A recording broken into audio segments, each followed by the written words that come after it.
susmaq da var.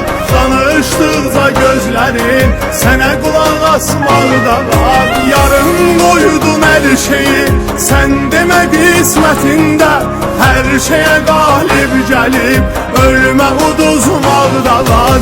İndi daş məzarı önündə susmaq da var. Danışan gözlərindən sənə qulaq asmaq da var. Yarın qoydun hər şeyi, sən demə taleyində düşmənə qalib gəlib ölümə uduzmaq da var.